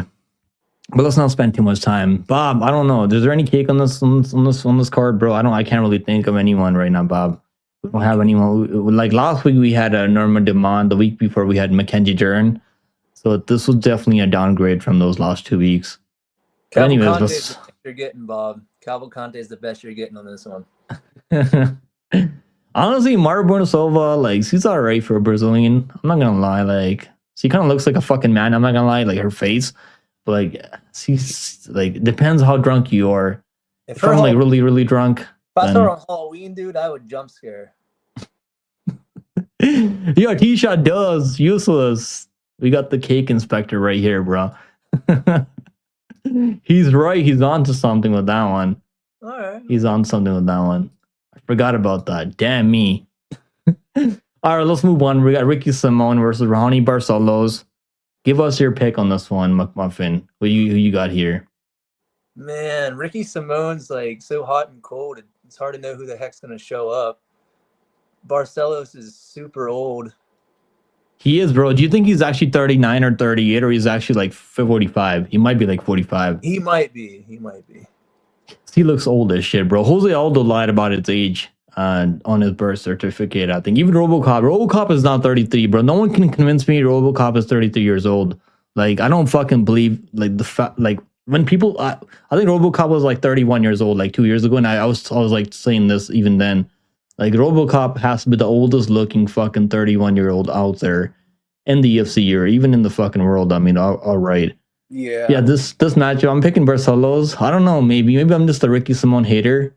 I love fading Ricky Simone, but he's actually like not that bad. Because if you go through his losses, right? Like look at his losses. Like, his losses are respectable. And he beat the GOAT Merab Dvalishvili like fucking 10 years ago, I think it was, or like realistically 5-6 years ago, I think that was. He lost to Vinicius Oliveira. I actually faded him against Vinicius Oliveira. And I got like +1. I think it was like +185, +210. I bet Oliveira like 2 times. I bet him at +220, I think it was, and I bet him at +175 or +185 around there. So that was a good bet on Oliveira. Then I bet on Song Yadong at +110 over him. I actually bet on Ricky Simon over Mario Batista. That didn't go well for me. But like those guys that he's losing to, right? They're not really like that bad. I mean, they're all like high level fighters. Like all of them, right? Vinicius Oliveira is ranked right now. Mario Batista is ranked right now. He almost fucking knocked out Umar Nurmagomedov, by the way. I mean, did you watch that knee that he landed Umar? That was crazy, bro. I mean, people kind of sleep on Umar's chin, man. Umar has really good chin. Like Umar's chin is definitely underrated, I think. Like people don't give Umar the respect. The fact that he's able to like he's been dropped before and he gets right back up as after a knockdown and goes on to win the round. So that's pretty impressive for Umar Nurmagomedov. I'm not sure if he's gonna go out there beat Rob right now, but that's like crazy though. The fact that he dropped Murray dropped Umar like that is kind of insane to me. But yeah, Maroney's been looking good, man. Like I just think it's gonna be a close fight. Like Ricky probably should be the favorite because he's got the wrestling. He's gonna be so much younger. Like I get it. 73% people picking Ricky Simone. But I don't know, man. Barcelo's got some dog in him too. Like if he doesn't get knocked out in the first round, which he might get knocked out in the round 1 by Ricky Simone. Ricky Simone has a lot of power early. Look what he did to Javid Basharat. I mean, Basharat, people were really high on Basharat. I was more high on Farid than his brother Javid. But like even I was saying, Javid's got all the skills to be. I wasn't saying like he's gonna be a champion or anything. I was like he could probably be in the rankings soon. But like Javid's like, bro, the fall off needs to be studied, bro. Javid just his hype completely fucking derailed. Ricky Simone took everything that he worked for. But yeah, I'm gonna pick up Barcelos. Like when he fought Smotherman, I took Simone, but I was like, it dropped him like minus 345 or something. I parlayed him, but then he had to hug his way to it. Like he was hugging the whole fight, so I'm like, he was getting takedowns, right? That's the style. Like he's a wrestler. I don't blame him for like trying to wrestle him because like some other men has good boxing, right? I mean, so does Barcelos. Was that short notice for Simone or was that short notice for some other men? I'm pretty sure it was like a fill-in that week. That's why I was like, whoa, Simone is only minus 345. That's crazy. I don't know. I don't think I don't think I played that fight. I don't remember. I just can't get there on like minus 300 or some of these guys, but that was a good spot for him because the Smother man like doesn't have good takedown defense. We've seen that in that other fight against that Canadian, right? What's that guy's name? Can't remember his name now, but we've seen that in that fight too. He got taken on. Yeah, look, bro. I don't know what's going on with them, bro. I fucking hate how you can't watch the early prelims on there. It really makes me mad. But yeah, I know their stream's gonna start at like 5:30, so we gotta run through this. Me and you, we're gonna run through this quickly, brother. I'm picking Barcelos. I mean, it's minus like 250. That's not that bad for a parlay piece. Yeah. But I'm kind of worried about the over, like, because Ricky Simone, if you think it goes over, like, you might as well just bet Ricky Simone, because then you're going to be covered if he gets a knockout early, like, and the line's like minus 200 now, right? Or like minus 190 now, so it's not that bad. But, like, I'm already in Barcelos, so I'm going to stick to my guns. I don't blame you. See what happens. But it's definitely a fight that maybe I'll, like, take a shot on the round 1 KO for Simone, because, like, you might be able to, like, bank him early. Well, we'll see. Next fight on the card, we have Hyder and Mill. Bro, I'm having like second thoughts about this one now. What do you think about this one? Hyder and Mill versus Jamal Emmers. I'm rethinking my pick on this one now. Delgado's like he might have cracked his chin or whatever. Like it was a serious knockout. That wasn't too long ago. That's the only worry really. But I don't know. Emmers he has a lot of losses, so it's hard to trust a guy like that. He does. I mean, but like most of these fights, right? Even when he's losing, he's looking good early. Like let's go back to his last loss, right? Who was it? I think it was. Let me pull it up. So his last loss, I believe it was Nate to Train. Yeah, Nate to Train, right? Nate to Train. So I picked Nate to Train there. I bet Nate to Train like +1. I think like plus 184 or like around there. And he was like he was piecing up Nate to Train early, and then he just faded. And Nate to Train, like he's seen him fade, and he put pressure on him, and he just broke Jamal Emmers. I think knocked him down with the jab, so that's not really good. It's one thing getting knocked out with the knee up the middle from Delgado, because we've seen what Delgado almost did to Nathaniel Wood, right? He almost fucking put him out bad in round 1. If Jason Herzog wasn't the referee, that fight probably would have been stopped, and would be talking about Delgado in a different way right now. But Jason Herzog, bro, they need to investigate Jason Herzog's fucking FanDuel account. He's probably got this accounts with every other book out there, bro. They need to look into him. They need to look into fucking Jason Herzog. I was like, Every time, bro. Like, actually, they should tell us like which referee's gonna officiate which fight. Because like, if you're betting on under or over, that's you kind of have to factor that in. You kind of have to factor in which referee is going to be score like officiating the fight. Because if Jason Herzog, then you probably want to bet the over, fucking max bet the over every fight. He's not gonna stop the fight, bro. Well, or he'll stop it when it shouldn't be stopped, like the Mambo and Cannonier fight. Like that was one of the worst. That fight was definitely rigged, bro. 100%. That fight shouldn't have been stopped. There, like that was like one of the worst from Jason Herzog, I think. Yeah, I think they're rigging a lot of the fights. They want him to go to decision, so that would make sense that he's trying to get it to go to decision. Yeah, he probably. I mean, if I was a referee, bro, I would definitely be betting money on the fucking. I would like probably have something to do with it. I mean, I'll be a dirty referee probably. I don't give a fuck. I'll be making some bread. Yo, what's good, Rare? What's going on, Rare? What props you bet you gonna post somewhere or so? Yeah, I'll post them soon. Next week is gonna be so. Yo, next week UFC 2022 is gonna be crazy, man. I'm just waiting for next week to already come. What happened? GDM Islam. Yeah, I've already done research for that main event next week. I'm still like thinking about my pick. It's one of those fights where it's like, because I love GDM, bro. He's cast me so many times in the UFC. I bet him as underdog with Bilal Muhammad. It's like I don't want to fade him now when he's an underdog again. But it's Islam Makhachev, bro. So one thing betting is Bilal Muhammad. It's another thing betting is Islam Makhachev. But if the number like Islam for a long time, but he's been growing on me, and his striking has gotten a lot better. He's not. His striking is still. He still leaves a lot of openings. I'll say that much. Like he still leaves a lot of opening because he kind of like blitzes in with his combinations. Like you'll see that when he go. But he's pretty quick though. He's pretty quick in and out of pocket. So it's gonna be a good fight, man. Next week, can't wait for that one. And the obviously we got two fighters moving up and trying to be double champions. So there's a lot on the line next week. That he's moving up a weight class. That's what sketches me out. Or else, yeah. I'm looking at minus 258 for Islam Makhachev, and I'm like, that might be a parlay piece. But exactly, but I don't know, man. I don't know. I think JDM's gonna make the fight. If he doesn't get subbed in the first round, I think it's gonna be like there's gonna be a lot of scary moments. I think that's because he's a good scrambler. JDM, like even when he gets taken down, like he knows how to scramble. He's very athletic, and I've noticed one thing about JDM. Like he throws in combinations. He's very good at scrambles. Like you can't hold it. I mean, you can take him down. Like Burns took him down. What? Like if former lightweight Gilbert Burns took him down like 7-8 times. But like then he still found a way to knock him out. So like it's pretty impressive his ability to find wins even when he's losing fights. You gotta. It's hard betting against people like that, bro. Even when they're not looking good, they don't give up on themselves. Yeah. What's good, Grimy? Let's go. Yeah, Grimy showing up, bro. Are you gonna watch the LFA card? I'm gonna be live for LFA later. We're gonna run through this one quickly, McCuffin. I'm picking Hyder and Mill, but I'm kind of like having second thoughts about this one now. Doesn't go to decision minus 275. It's the only way I would be able to bet the fight probably. But it's a close money line. I mean, I think Hyder Mill money line is not bad. It's gonna look better if it goes past round 1. So I was thinking Jamal Emmers is gonna maybe like he might catch him early, but I think the longer it goes, I favor Mill's gas tank and his ability to cage push a bit in the small apex, and he's not gonna have a hard time closing distance on the Emmers. I think Emmers doesn't really wrestle. I know he can wrestle, but never really wrestles.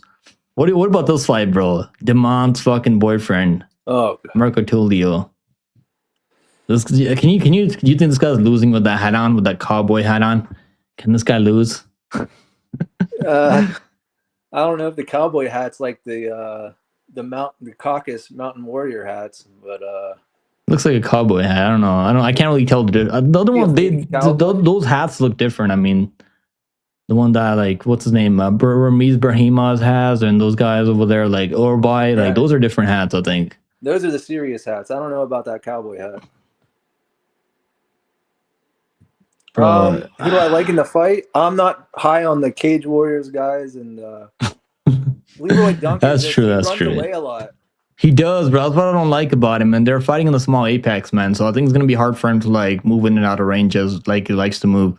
He likes to be on his bicycle, right? He wants to like dance on the outside, teep kick, blow kick, and then run away. Like doesn't look good optically too for the judges when you're just running away like that. But he might be able to catch Tulio with something, man. Tulio's chin, he does get hit though. Like I'll say one thing, but Trishan Gore was landing shots on him. I know he absolutely butchered Trishan Gore, but he was catching Tulio with some nice shots over the top. So So I think TLD's gonna have some moments in this fight. He could win this fight. I mean, if he catches Tulio with something clean. But I think Tulio should be able to get it done. Huh? Does Tulio get many subs? Has Leroy Duncan ever? He can wrestle. I mean, he can wrestle, but like he wrestled outside the UFC, but he hasn't really been able to like. He hasn't really been trying to like wrestle, go out there with a wrestling heavy game plan. Like he did cage push in that Contender Series fight against Bulgari, but the UFC didn't want to sign him, right? Because it was a really boring fight, and that's probably why he's not been wrestling anymore. Because he kind of realized the UFC, they don't want to see that wrestling. If you want to go out there and get 50K bonuses, they're not going to give you 50K bonuses to go out there look to wrestle. But he might be able to do something like that. We've seen Armin Petrosian take down CLD, so like I'm still like that's still fresh in my mind. I can't overlook that fact. Probably lean Tulio, Mr. Tulio, Mr. Dumont. Mr. Dumont. Yeah, I like him, bro. I think he's gonna win. I like him and Joseph Morales. I think those are like my two confident reads this week. I like both of them to get it done. I think this fight goes a distance. What do you think about that? Plus 1 or 2 for fight goes a distance? Yeah, probably. I'm seeing like the decision prop is a huge disparity. Like Tulio is plus 185 and CLD is plus 450. That's like, holy crap. I think it goes a distance, bro. So I'm kind of scared to bet the distance because it's gonna be a sweaty 15 minutes. But honestly, I think it goes. I think fight goes a distance isn't a bad bet either. And it's only like the fact that it's only plus 100, it's like even money. It means like a lot of shorter people are like they know this fight could very well go the distance. I mean, we've seen CLD go the distance with RoboCop, who has a lot of power. So this might just go the distance too. I mean, hopefully we get a KO, like a crazy KO from Tulio, but it might be a really competitive fight because CLD is a pretty technical striker. So I don't think he's gonna get butchered like Trishan Gore. But yeah, my pick's gonna be Tulio, but yeah, the over. He should be able to win, bro. 2.5 if I had to take something. Yeah, I think that's not bad. I like Tulio moneyline more than the over even because I think he does have finishing upside, but probably goes over. I think it goes a distance. Plus 100 for the go the distance isn't bad. I know he's minus 148 last week. Now he's minus 185. So seems like he's trending. Yeah. What about this fight, bro? What about this fight now? Padilla. This is the fucking talk of the town. Bonfim missing weight by 6 pounds, I think, right? He missed weight by 6 pounds, bro. That's crazy. The line's dropping on Padilla. I don't want to bet him now because if I wanted to, I've been thinking about plus 160, plus 170 all week, and now the line dropped like all day. It's been dropping. He's like plus 120 now. I like his mental. So, why is he an underdog all the time? Like, it's because he's not really the most technical striker. I think Bonfim's cleaner when it comes to his striking techniques, and like he's also like. I mean, I guess he has better wins, I think. I mean, like, McKinney win is not bad. His other win, I know McKinney's like a 50-50 fighter, but he's a dangerous fighter. And, like, Padilla, right? Padilla, like, he's underdog. I mean, he's 3-0 as an underdog, so it's not bad. If you want to bet an underdog on this card, like, that's pretty good. You want to back underdog who's been cashing, right? Plus 120, though. Right now, as we're talking about it, he was plus 124. Now he's plus 114, Chris Padilla. Yeah, it might be like even money because Bonfim missed weight, so he might not be prepared for this fight. Bro, they still have Bonfim decision KO submission. I'm on 150. Bonfim decision KO submission. That's crazy. A slam Padilla money line and submission. I think submission's live, bro. I actually bet the submission for Padilla in a parlay, in a long shot parlay, cycle parlay. I think I took Tulio by decision, Padilla by submission. I think I took Salika by KO. Some crazy odds on that. That's what I took on the last live stream. I think it was. I think you can win, man. I'm just like, I feel like if I got him at plus 175, I would feel a lot better. Now, like minus 114, minus 110. I don't know, man. Like it's not really like there really isn't a lot of juice on those on the line anymore. Like last night, you could have got him at plus 175. Like, do I really want to bet him at plus 110, plus 114 now? Like, I don't know. It's like it's closing in way too much now. I feel like you're not really getting a lot of value on Padilla anymore. You might but he's still get a better underdog. number live betting. Like, if you try to live bet Chris Padilla instead, you could probably get him at a better price. I think Bonfim's gonna win minutes in this fight, and I think it's gonna take something crazy, like some crazy like big moments from Padilla, like maybe he catches with an elbow or like takes him down, takes his back, strangles him. It's gonna be one of those fights, I think. But let's move on. Next fight on the card, we have Muslim Salikov, who's 50 years old, taking on Moose Malik. Who are you picking? Are you gonna bet on the bro? I'm picking Salikov. I just can't. I just can't bet on a 41-year-old, 42-year-old. That's just hard, bro. It's hard, but he's been looking good. He's been going out there getting W's, knocking people out in the first round, like back-to-back round 1 KOs. He's got more experience in the UFC. He's definitely like the more. He's also gonna be the better striker, I think. Like the more, I wouldn't say the more dangerous striker because Malik has power and he can maybe put him out in the first round too. But like I'm picking Muslim Salikov. I think the only bet I have on him is like round 1. I think KO in a cycle parlay with Tulio decision and the Padilla submission. But I don't know. Like moneyline seems like it should be a good bet, even a plus 130. But the 41-year-old age, like it just makes me overthink, bro. Are you betting this shit or not? No, but I'm definitely not looking to bet on Euros Medic. People like him a lot. I've seen a lot of sharp people betting Urus Malik this week because he's going to be 10 years younger, I think, or like some shit like that. What's his age? KO's minus 550. That's crazy. It was minus 850 earlier. Now it's minus 550. That was crazy. It was what earlier? It was minus 850 on FanDuel, like I think 2 days ago. So now it's minus 550. Everyone's by KO. Everyone's betting the KO. Imagine it goes the distance, bro. Imagine this shit goes the distance over 1.5 rounds plus 153. I don't think it's gonna go the distance. I think it goes under 1.5 rounds. But like honestly, like Salikov round 1 KO might be the play. Because like early in the first round, he's got the ability to find that chain, and we've seen Urus drop so many times. We've seen Salikov knocked out a few times now in the first round. I think Brown was the one that knocked him out recently in the first round, but it's one thing getting knocked down by Brown. It's another thing getting knocked down by fucking what's his name? What's that guy's name? What's that guy's name that dropped? Gilbert Urbina. Oh yeah, that was bad. He fucking dropped him in like the first 10 seconds, bro. Like that's not good. I had the under 1.5 rounds, so I was like, okay, just finish him. Urbina's kind of stupid. He didn't jump on his back or like strangle him because I was expecting him to like jump on him and find a submission. But Malik, he recovered. Then Urbina, I don't know what happened to him. Like he could have probably finished him in that first, like after a knockdown, but he didn't. He just let him recover. He let him get back up to his feet after that knockdown. So that was kind of weird from Urbina. He's not the smartest fucking guy in the room. No. Anyways, the fight before Punahele knocked him out. People call Punahele pillow hand Punahele. That's what they call Punahele. Sorry, Anna. Yeah, and what do you know? He only has one knockout and 170, and it's over Urus Malik in 20 seconds, 30 seconds. So that's not really a good sign, right? Getting knocked out in 30 seconds with the first punch. Punahele is a former 185er, though. I mean, so there is that. But I'm just saying, like, he's said, I got Malik. We have been getting lucky with Salikov, not this time. You got Malik KO. This isn't heavy. I mean, I get it. He's gonna be a lot younger, right? Almost fucking 10 years younger.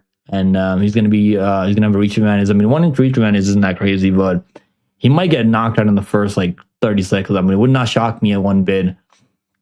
Fight ends in round 1. I mean, that's probably the only bet that I maybe play, but I'm just gonna fucking pass on this one. Under 1.5 rounds, minus 125. Ends in round 1. I mean, what was that? Round 1 scorecard winner or finish. I mean, I don't even know what that means. Loses to get it's one of them to lose in round 1 or to get finished. Doesn't start round 2. What doesn't start round 2? That might be like something to look at. Round 2 doesn't start in this fight. Minus 115. Minus 115 for doesn't start round 2. Yep. That might be like, I wish it was at least plus 100. I mean, like plus 115. Like that's not bad. I mean, I guess that's better than under 1.5 rounds because I think it's gonna end in the first round. So yeah, that's what I'll give out. Ends in round 1. I think that's the only thing I'll look at. Or Salikov round 1 plus 400. Did he look jacked at the weigh-ins? I didn't watch it yet. Did Muslim Salikov look like he might be on some? I don't know. He looks the same, bro. He kind of looks the same to me every single fight. I thought he'd been looking a lot bigger in the last couple, but he looks. Malik is really tall though. Malik is really tall for the weight class.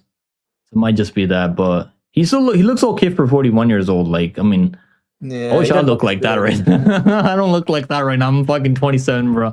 So I hope I look like that. I'm fucking 41. That'd be pretty crazy. Like, I mean, Salikov is a good fighter. I mean, so like the fact that he's still out there getting W's at 41 years old at 170, like that, you got to put some respect on that. Yeah, I'm gonna pick him to win. I'm kind of like at some point, like his chin's gonna be completely, his chin's completely gonna fall off at some point. I'm just not sure if it's gonna be this time. Let's move on. Next fight on the card, we got the co-main event of the evening. Can you believe, bro? Can you believe this shit? Matt Chanel in 2025, the co-main event on the UFC card. How does this make any sense, bro? Someone's UFC's got to explain themselves to us for this one. What do you think their plan is here? Is it Joseph Morales to go there, get a highlight win in the first 2 rounds? What do you think they're trying to do here, the UFC matchmakers? Oh, it's hard to tell what they're trying to do. Sometimes I feel like there's not a narrative. I feel like there is, and the fact that like this is gonna be a second, like I know he was in UFC before, like this is a second run in UFC now. He's in the co-main event over so many guys that probably deserve it more.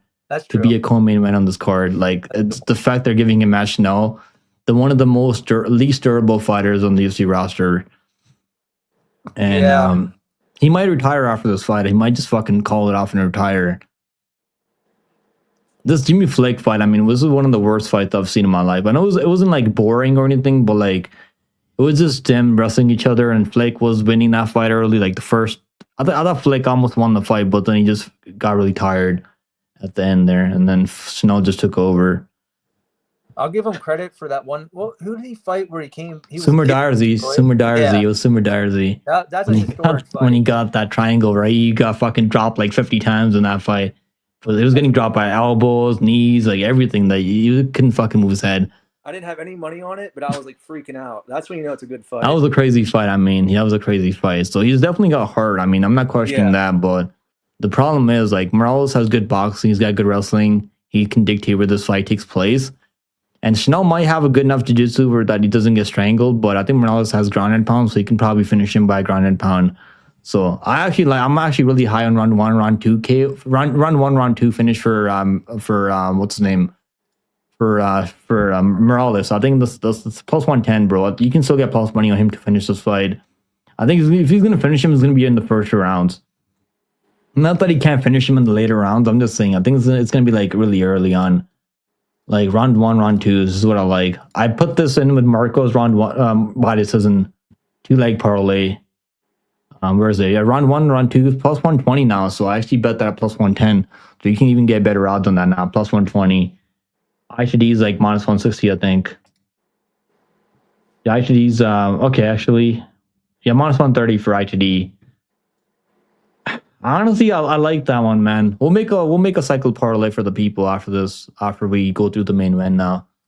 I mean, I'm picking Morales, so I think he should win. Yeah, the money line is getting fucking hammered now, absolutely steamed, so it's getting kind of crazy now.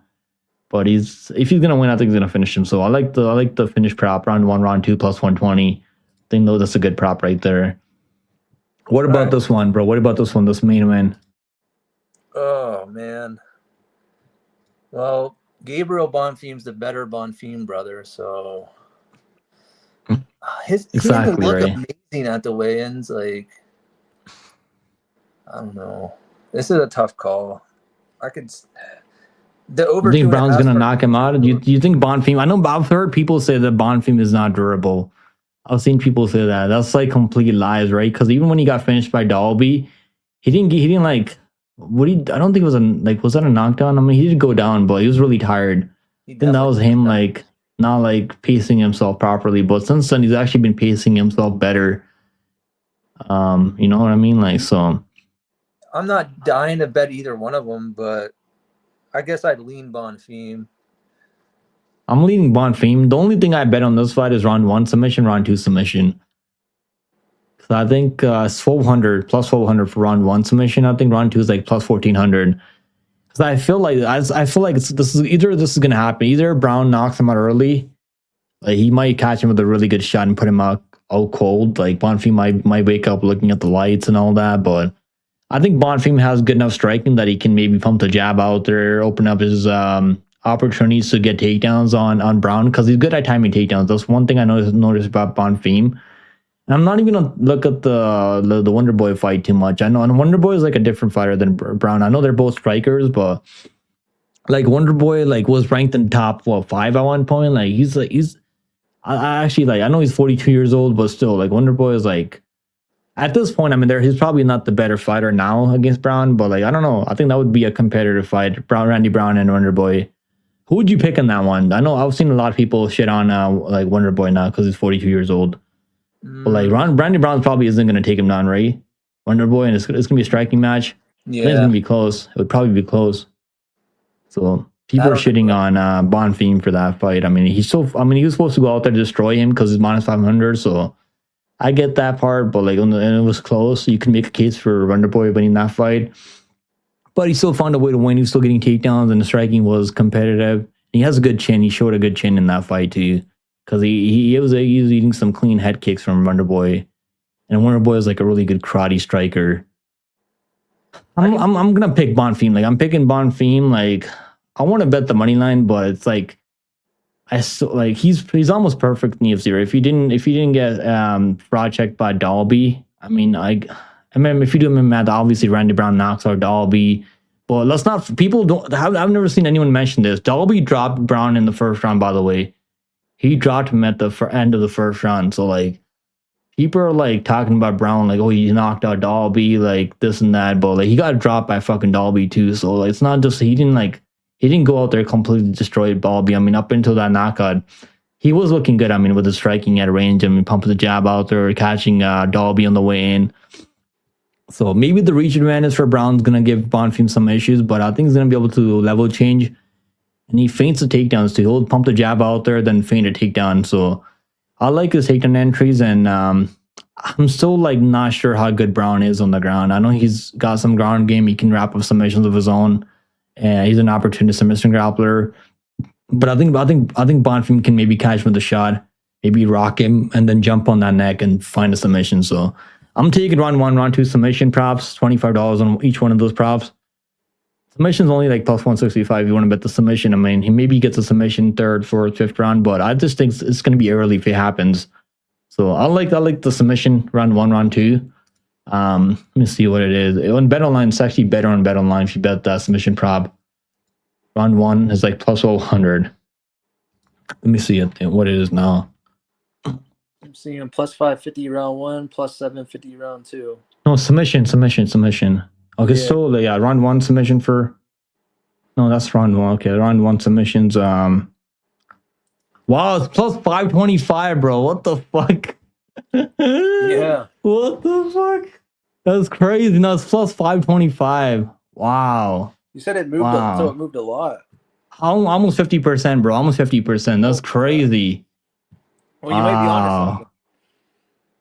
I mean, that's a lot of line movement. I mean, because I think who's gonna finish him, it's gonna be like submission. I mean, can he knock him out? Can he knock a Randy Brown? I don't really think it's like that likely. I think he's gonna he maybe takes him down, and Randy Brown's trying to get back up, and he jumps in the neck. That's what I feel like could happen here. By sub? He's been subbed before by Jack Della, but I mean, Jack Della did rock him on the feet. I mean, to be fair, but who's the better grappler, Bonfim or Jack Della Maddalena? I think Bonfim. Yeah, Bonfim. Bonfim's a better grappler. He did rock him though, but. He wasn't even fighting hands. I mean, it was a club and sub. Yeah, I mean, I get that point, but it was still a submission. He's been sub before too. I mean, it was a long time ago. When he gave up his back, the question isn't like him getting. Does he have really bad submission defense? It's him like giving opportunities for two people to find submission, get in those positions. Against Dalby, right? Dalby had him in full mon, bro. Dalby had him in full mon at the end of the first round. And Gillespie had his back in the second round, like for the entire second round. He was trying to go for rear naked chokes. So it's like he's giving these guys opportunities to get in those positions to find submissions in. So I feel like Brown's fight IQ has always seemed a little bit underwhelming. He's gotten better. I think he's gotten a little bit better now recently. Like he's definitely putting things together a lot better now than he has in the past. But still, I think Bonfim is not a bad pick here. So I was thinking about picking Randy Brown early in the week. When I thought about it a little bit more, I was doing more tape study, and I was like, I kind of settled in on Bonfim pick, but I'm not saying it's a lock of the century because it's going to be one of those fights we're going to see how much better has he really gotten. But I'm not really going to hold that Dalby loss against him too much because it was years ago and he's gotten better. He's gone the distance now. He's shown that he can go 15 minutes. Hasn't gone 15 minutes against guys that are like really like in their prime. I mean, Angelusa, like I guess he's in his prime, but he's a kind of shitty fighter. Yeah. And then Wonder Boy. I mean, Wonder Boy is a still capable striker, kickboxer. So he's only 20 years old, right? He's still younger, still young in his prime, still getting better. We'll see what happens. I mean, I might be completely wrong about this one. We'll see what happens. Yeah, like I didn't watch any tape, so my input sort of sucks right now, so I apologize. It's all good, brother. It's all good. I'm glad you could tune in, hop in the live chat and live stream and break down the fights with me. It was good having you on, bro. We'll do this again. I want to see if I can go live for LFA later. So I'm probably gonna be live for LFA later. If I don't go live right now, like maybe like 5:45 right now, so I'll probably go live for LFA like maybe like 7 o'clock because the main card starts at 7 o'clock. But I want to watch some MMA today, so I want to go live. So appreciate you coming on again, bro. W's in the chat, everyone hopping in, hanging out with us for the live stream. And I'll see you again, brother. It's always nice seeing you in the chat. Take it easy, brother. Good luck tomorrow on all your bets, by the way. I'll see you in your live stream. Later, brother, later. All right, chat, I'm going to go live for LFA. Let me see if I can go live right now. I want to see if the fights are on right now. So we'll go live. I don't know, should I go live? I'm gonna set another LFA stream, so yeah, keep an eye on the channel, and I'll make another LFA stream now. I think I'm gonna end the stream because this is like a live preview post Weighin show. So I don't want to like start the LFA stream on the stream. Let's go. I'll see you guys in like 5 minutes from now.